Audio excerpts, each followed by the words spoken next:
but let's get going.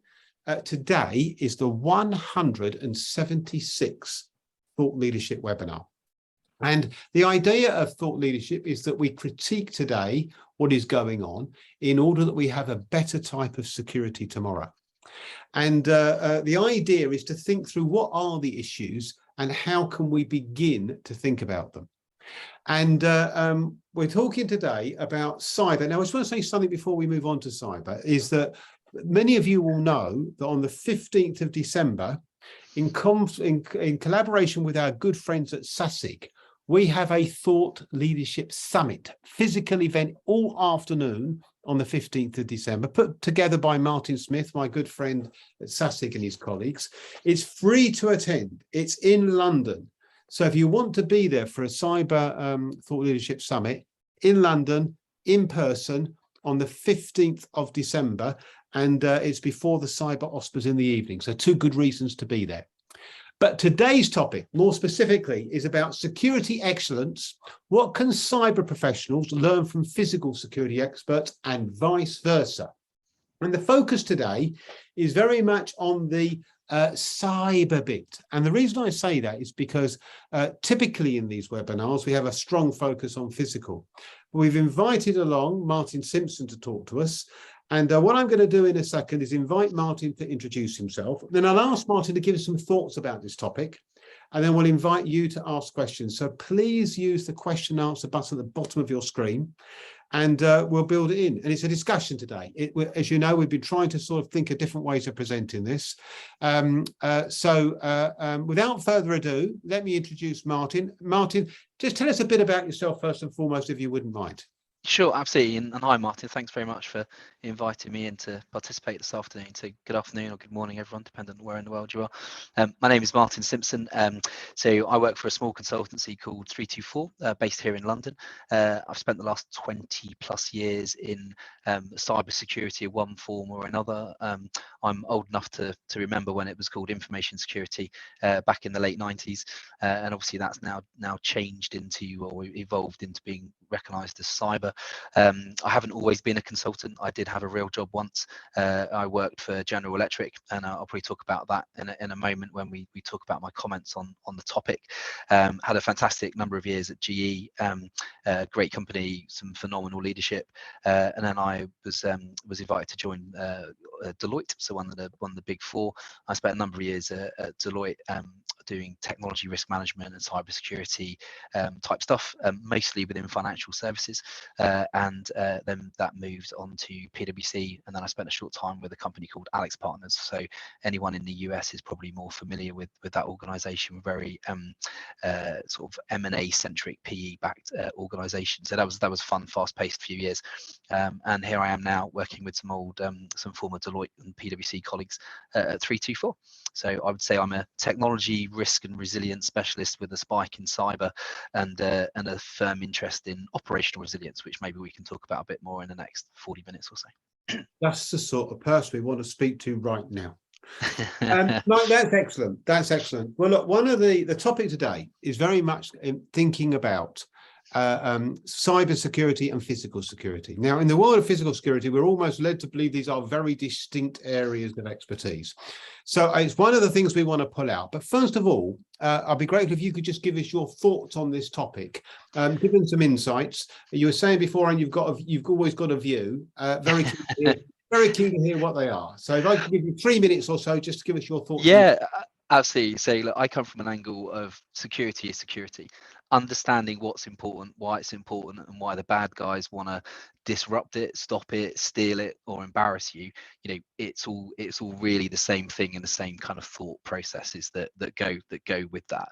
And I think over the years, the concept of hybrid attacks is becoming more and more prevalent. The idea of combining a physical attack with a virtual attack is certainly something that's deep in the minds of military strategists. And actually, if I take myself back to the beginning of my career, I mentioned GE earlier. I was the chief of staff to GE's CISO, one of GE corporate CISOs, a phenomenal lady called Marissa Buffardi, and we were on a call call on the morning Eastern Standard Time, September 11th, and we were dealing with an incredible malware outbreak called Code Blue.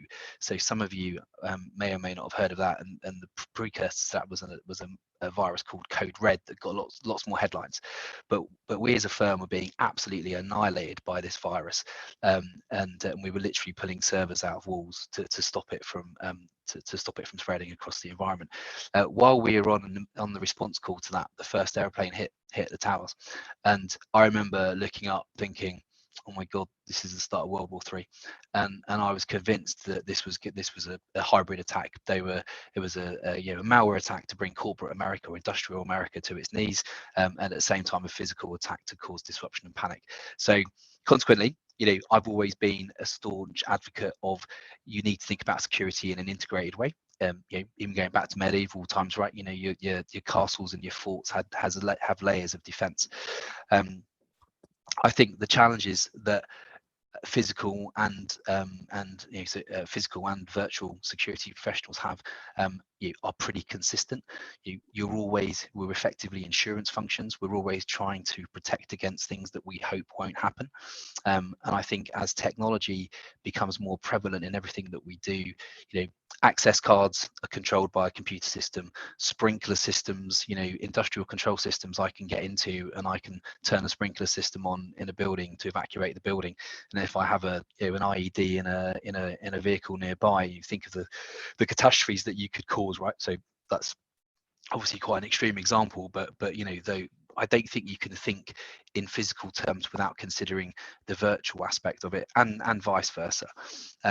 And I think when we sit around the table as security professionals, whether you're a virtual or a physical security specialist, the questions you should really be asking when you think about your threat actors are, what do the bad guys want? Right? Do they want to disrupt your business, stop your business from doing what it does?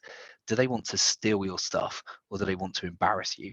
Right? Depending on the answers to those questions will determine how what security posture, both physical and virtual, you therefore take. So I'm conscious I'm running out of my 3 minutes, but I think I'll conclude very quickly by saying it's my opinion that I think security will continue to converge. I think you will see, and I think it's the right thing for security leadership to come under one chain of command and sit as a peer potentially to COOs. And I think ultimately, security will be the custodian of resilience. So it will be down to the security functions, both physical and virtual, to ensure that organizations are able to withstand, absorb, and recover from any type of disruption to their organization. Martin, thank you very, very much indeed. Can I just say to the audience, if you'd like to get your question, please use the question and answer button at the bottom of your screen. I will endeavour to get to it. Right, let me ask you a question. I mean, you present this case of it being the same thing, physical and virtual, both united around a cause of protection. Yet, some work done by the ASIS Foundation, building on previous research actually, has tended to find that not as many organisations are as converged as you might think. There are a lot that are not converged. Which would suggest that either some organisations don't agree with you, or that they just haven't got round to it yet, or there are barriers to doing so. I mean, are there good reasons for not converging, for not seeing under one roof? I think it depends on how you approach the threat analysis, right, and then how you convert that into understanding what your risks are. So I think organisations that have slightly more mature or more embedded views on risk, I think you will see that natural convergence. I think some organizations you'll see physical security sit within or alongside facilities, and they probably don't have a seat at the table. Now, if you then take that into a big oil and gas major, right? You think about how maybe a BP or a Shell approach their security, you'll see digital and physical security are very, very closely entwined. So I think it all comes down to an organization's view on risk and what they see as most important. And I sort of refer you back to one of my first comments, which is understanding what's important, why is it important, and who's going to want to mess about with it. But you don't see a conflict between what has traditionally been seen, if I could put it this way, the techies and the technical people on the cyber side, and the former soldiers and police officers and a different type of person on the physical side, and the two don't mix? Yeah, look, I mean, I think there's inevitably going to be, some I don't even want to really use the conflict, right? The word conflict. I think it's a case of, you know, it's a change in mindset. And if you think about, you say those types of stereotypical characters that might be involved in physical security, retired service personnel, retired police officers, I'm sure if you sat down with anyone, any service leaver, agility is absolutely key, right, to maintaining security and not getting caught by the bad guys, right, in whatever capacity that is. So the addition of a virtual domain is just another type of threat. So and equally, as a cybersecurity professional, just to kind of make sure I'm being clear that this is a two-way street, if I'm not familiar with those core physical security controls that prevent people from getting physically into the organization, or people losing their physical assets, then that opens up a threat, a threat vector directly. And if you think about insider threat, which is also a perfect example of a combined issue, right? That physical and logical security professionals should be worried about. We all get very excited about the deliberate, the conscious and malicious willing actor, right? I'm going in and I want to cause harm to your business because you haven't given me a pay rise, or I'm working for someone, whatever. But what where the big threats are, particularly in cyber, is it's that unconscious, unwilling insider. I didn't know what I was doing was bad, and I didn't mean to hurt my company, right? So how do we, as custodians of safeguarding our businesses and our organizations, we have to come together, right? So I'm sure there'll be big personalities that will want to protect their fiefdoms or whatever that may be, but ultimately the best way to secure the organization is to bring things together. And I think I think if you look at the direction of travel, I mentioned I work a lot in financial services. I think if you look at the direction of travel of the operational resilience legislation that the UK FS regulators are pushing, I think the principles there of 4 pillars of technology, suppliers, physical, as in facilities, and people and process, understanding how resilient those 4 pillars are, that's what keeps a business alive and functioning, even in times of distress. And I'm an advocate of, even though it's an FS driven principle, it should be just as applicable to any organization. It's just doing the right thing when no one's looking. Okay, let me come to a very different type of question from Tracy Rogers.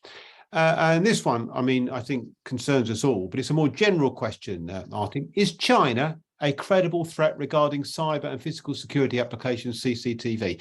Now, to get an inside view from an expert would be fascinating. I smile because China's the classic bogey man here, right, or bogey person. I think lots of organizations or lots of organized criminals and nation states pose real and meaningful threats. China is one that we point to and we get excited about. They have the personnel to invest the time, and they have the capacity to do these sorts of things. So, hacking into things like CCTV, industrial control systems, it's absolutely a real threat. But again, the question is, ignore kind of the how for a second. It's a what to what end, right? What's their objective? Why do they want that? So if you make widgets, then what is it that's special about your widgets that's going to attract someone like a nation state to target you? Now, in all honesty, if a nation state comes after you, unless you're a big aerospace and defense organization or national security, national infrastructure, you're not gonna stand up to it. So in terms of, as you talk about your risk appetite, your risk profile, you would probably expect to put nation states out of one side, right? It's about understanding on that curve of threat actors, how far do you want to go, right? So organized criminals, I think you probably want to stop those, and as you move down the curve, you don't want the script kiddies, right? The thrill seekers, the hacktivists who, to disrupt your business. But it comes back to, who's going to target your business, why, and is it something that you need to invest in, you want to invest in to protect yourself, and that's the same whether you have a 12-foot high fence or a 6-foot high fence, right? That's why I just think it's just a different domain. It's about the threat and the risk, and that's why your physical security experts and your virtual security experts have to sit around the same table at the same time. I mean, so building on Tracy Rogers' points, we do tend to talk about China, right? I mean, yep. And of course, if you're another country, letting China take the blame while you get on with it would seem to me a very good, well, not an unusual tactic. I mean, how much should we be worried about other countries too? Look, I mean, I think any country that's got aspirations to grow, and there's been phone hacking accusations of the NSA targeting Angela Merkel's phone, a few years ago. I think again, it's one of those things about what type of business are you in, and why would they be interested. So I think there's been some interesting stats recently that we all expected with the Ukrainian with the war in Ukraine and Russia's aggression there, that there would be a spike in cybersecurity attacks. Well, interestingly, there hasn't, right? And part of that reason is because all of those sadly mostly guys, they're not sitting in rooms like I'm sitting in now writing malicious code. They've actually picked up a rifle and gone to the front line. So actually there's been a drop off in malware, right? And that's something that is quite converse to what people were expecting to happen. I don't know if many people are familiar or remember the Stuxnet virus, right? So that was allegedly an Israeli led piece of malware that was designed and developed to disrupt the Iranian nuclear program. Well, that got out in the wild, or a version of it, and caused huge amounts of issues to industrial control systems. And again, I mean, that's another kind of group of people, if you like, who typically sit outside of physical security and sit outside of cybersecurity. You've got your head of operations or whoever it is that runs a factory or runs a manufacturing facility. You've got all these industrial control systems. I found one a couple of years ago that's still running Windows 95, right? So these sorts of things are still out there. But should you be concerned about other countries? Yes, absolutely. But go back to the threats, or go back to understanding why. What is it that's important, and why would they come after you? But North Korea, they sponsor, they provide sort of hacking as a service, and that's to get hard currency. This sort of malware as a service principle. I worked on a case earlier this year where we presume it was a youngster who had gone and acquired some malware off the shelf, had deployed it against a big European retailer, had caused absolute chaos in the organization, and shut the business down pretty much. But was a bit immature and a bit unschooled in how to actually get the ransom paid. So in the end, didn't get anything. But they'd bought the software pretty much off the shelf. They'd gone into a malware shop online, bought the package, and deployed it into this organization. Really interesting. While we're on this topic, Martin, Simon Chan wants to ask about Hawaii and actually compromising security. I mean, is this a hype, or just is it a potential risk? Is there a similar perception of American developed tech? I mean, I think it's worth just sort of pausing on this, because we just need this put in perspective for us. As your thoughts?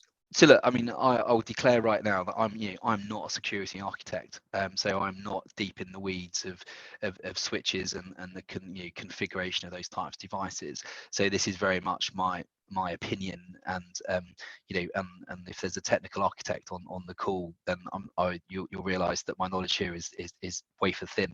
I think again, it depends on what do you want to achieve. Now, if I was the British government and I was rewiring GCHQ or Vauxhall or Thames House or somewhere like that, I would probably be very reluctant to use hardware that was provided by China. I would be equally suspicious, personally, of using anything provided by the French or the Americans. Now, the UK does have a very, very privileged relationship with the US when it comes to security defense matters. So they probably know most of what we know anyway through official channels. But I think it always comes down to healthy skepticism or healthy cynicism is no bad thing when it comes to protecting what's important to you. So what are your critical assets? What's most important to you? Protect them accordingly. And if you have doubt, and I think with Huawei particularly, there is reason to have doubt.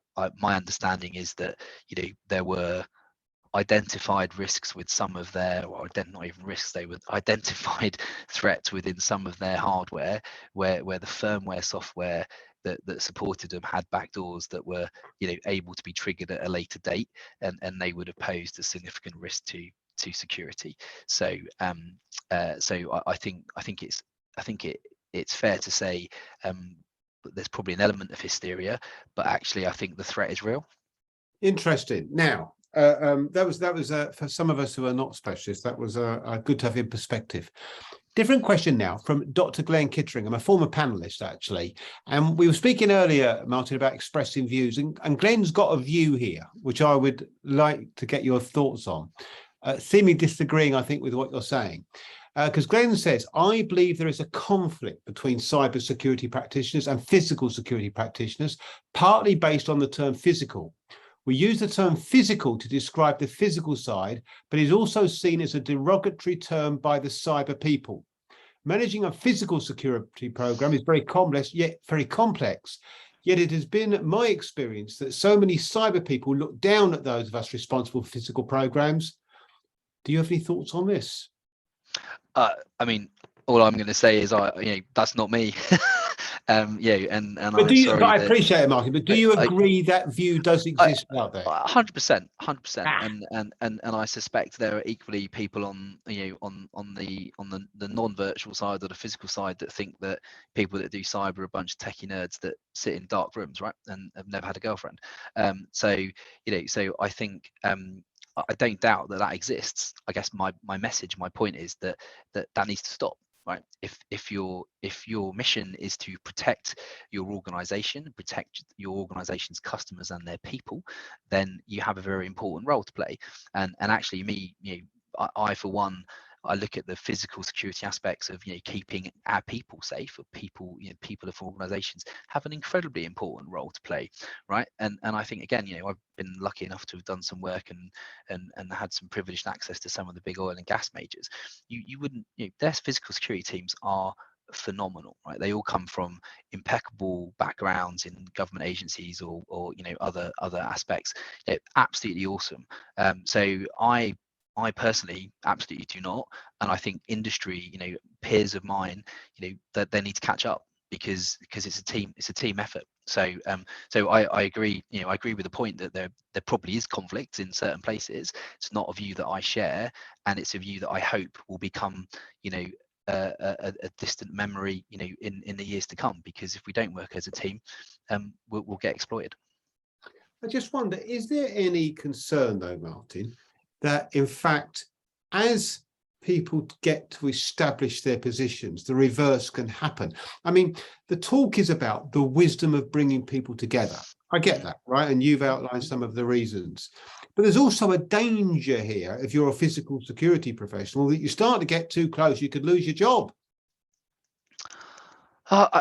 I think the inevitable, as you get more senior in any organization, your responsibilities change and grow, and you need to be agile across different domains, right? So, as I say, I think the core thrust here is security. It's about protecting our people. It's about protecting your customers and your assets, right? And I think how you choose to do the domain in which you do that, it is physical or virtual. It's the same outcome, and I think there's an onus there on the physical security guys need to become more fluent with some of the cybersecurity language, and I'm not suggesting they need to go out and start configuring intrusion detection boxes or any of the nerdery stuff like that, but they need to understand that I can hack your industrial control systems, and I can give people access to cards. I can spoof your cards. There's lots of things I can do virtually. In the same way that as a virtual guy, there's lots of things that could be done physically to damage my world. So I don't. I think the people.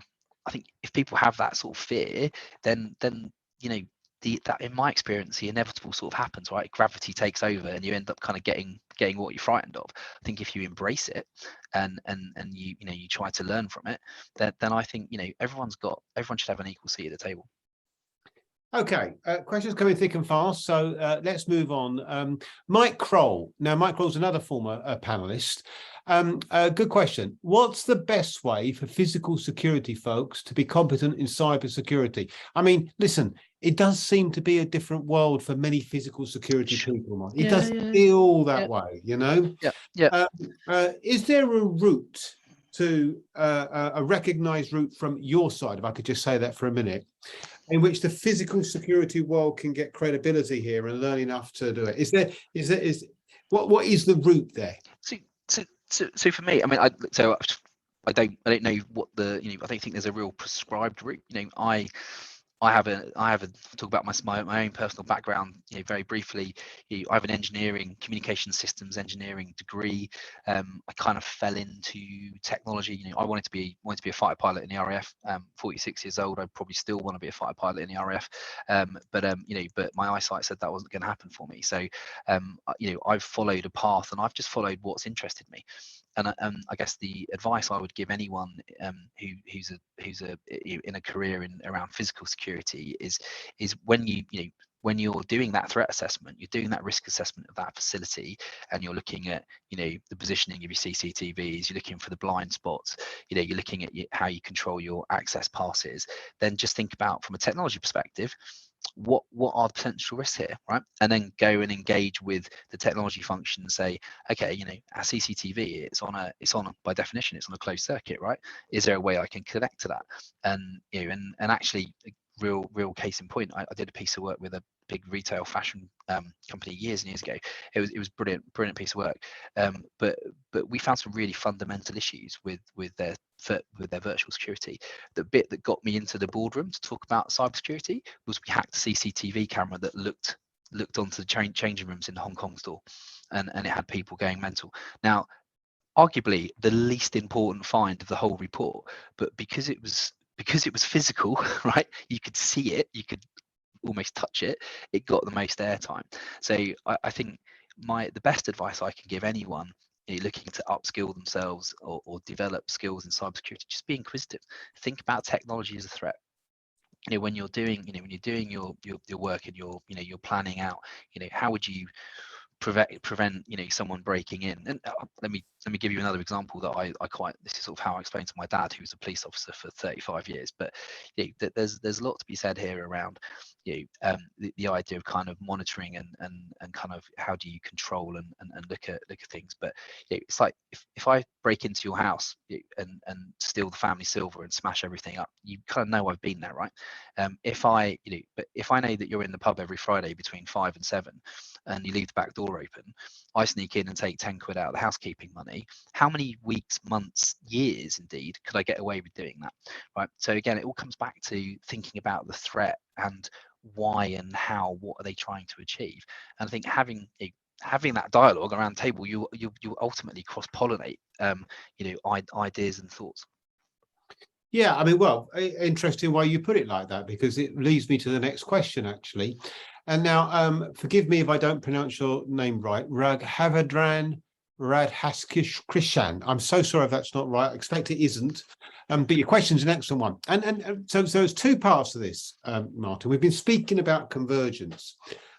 Is your sense that both sides view this equally as good? In other words, is this coming from one domain as opposed to the other? Is there every reason to suppose both sides are equally supportive? And the second thing is, what level of leadership must it depend upon to make it all work? Is it CISO, CSO, or CEO? I mean, who should lead a converged function? So 2 points then, which I think is getting to the realities of this. Yeah, no, I think, so what do I think? So I think, I don't want to, I'm reluctant to use the word takeover, but I think technology, so let's just talk about technology, is pervasive in everything that we do now, right? So I'm sure many of the people listening now, rely on technology components of their physical security framework, whether it's electronic barriers, whether it's CCTV, whether it's alarms, whatever that may be. Now, because they're controlled by technology devices, it's going to be an inherent level of technology risk associated with that, which then infers a series of technology controls leading into cyber. So I can imagine it would be perceived that cyber is creeping into the physical domain more than maybe physical is kind of coming the other way. Now, what does that mean in terms of leadership? I think the question is, does it really matter, right? So I think I have an opinion that in the not too distant future, you will have a chief security officer, and within that function, or you have a chief security office. I would like to think that would be a peer of the COO. It's because you need to if you're tasked to protect your organization's people, customers and assets, you need to understand what's important to the operation. So you need to have a close link to the COO. That tone probably needs to be set by the COO. Now, if the CSO is a former physical security guy or a former a former CISO, don't think it really matters, as long as you as long as you understand the principles and processes that your collective team go through. Again, I can think of at least one oil and gas major whose global head of security is a retired senior police officer, but he has cyber sitting underneath him, right? So so I think it can work and does work, but to the question earlier, there will no doubt be conflicts that are driven by egos or fear or nervousness, but when it works, I think it works really well. I guess the problem is, Martin, that nice comment, and nice to hope that it would be like that. But you read about what boards really worried about are data losses and cyber attacks because they can disrupt the business. Mm-hmm. If I'm worried about that, I'm going CISO. Forget CSOs, I'm going CISOs. The cyber side is what keeps me awake. I'll put them in charge because that's the big deal. Yep. So, but then I suppose I could argue equally, almost the other way, right? So if my physical controls fail and I can walk into an office and put in a flash drive or get access to a network, I think I do think people get very excited about cyber attacks, and you say, rightly so, that many boards, a cyber attack is on the top of many boards' agendas. But when you scratch the surface and you can say, well, what do you really mean by a cyber attack? And I go back to my 3 earlier questions. What are you most worried about? Are you worried about a cyber attack stopping your business, stopping you from making your widgets or processing loans or paying insurance premiums, whatever it is? Are you worried about me stealing your stuff? And if I'm stealing your stuff, what sort of stuff? Is it your customer data? Is it your IP? Is it your secret source? And if I were to steal it, would you know about it anyway? So back to my earlier point about if I break into your house and steal the housekeeping money, you might take you ages to find that out, or do I embarrass you? Can I embarrass you? And I think depending on the answers to those three things, that's really what boards need to think about. And you see an evolving level of sophistication in the blanket kind of statement of, I have no appetite for a cyber attack. Well, what does that really mean? You need to peel that onion back a bit more. Okay, I mean, Andrew Knight's posed a question here, an interesting one. Is it not a fact that most cyber attacks in industry come from a breach in physical security? Is that a fact? Is that your I don't have any stats to back that up. I don't know that anyone has. But what's your perception of that? I think so. I'm going to answer this maybe in a very political way. I think most attacks are triggered by an insider. Right now, whether that is a breach of, I don't necessarily that's a breach of physical security. My suggestion, and I think there is a stat here somewhere, that it's something like 78% of attacks from this might be a couple of years out of date now, but an insider doesn't necessarily mean that I was a malicious and acting consciously, right? I might have just clicked on a link and downloaded a piece of malware accidentally, or another. The case I talked about earlier on, the threat actor gained access by exploiting a redundant account. The user had left the organization and the controls weren't in place, that the account wasn't deactivated. So I think the answer to the question is kind of right.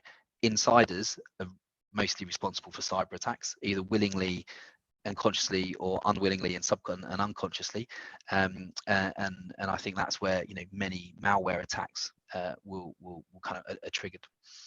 Interesting. Something. I got a question here about whether we're doing enough in the security sector to better promote these ideas that you're talking about today, the benefits of seeing the importance of both sides. And I suppose the question is, in fact, whether the associations, the security associations, are doing enough, or maybe the training providers are doing enough. Is your sense that we are onto this as an issue, and that there is enough awareness out there, just perhaps not enough commitment to do it, or just there isn't enough focus? No, I don't think there's enough focus, and I think everyone's busy, right? And I think that's also symptomatic of coming out of the back end of COVID. Everyone's been really busy. Every organisation pretty much went to distributed workforce overnight. That created all sorts of headaches for cybersecurity experts as well as physical security experts. But I don't think there's enough focus on it. I think you'll see. I'll refer you back to the principles around operational resilience. I think that's actually a really good trajectory to bring things together, and I think that's driving convergence within financial services, probably mostly within the banks, and then other aspects, other components of FS are catching up.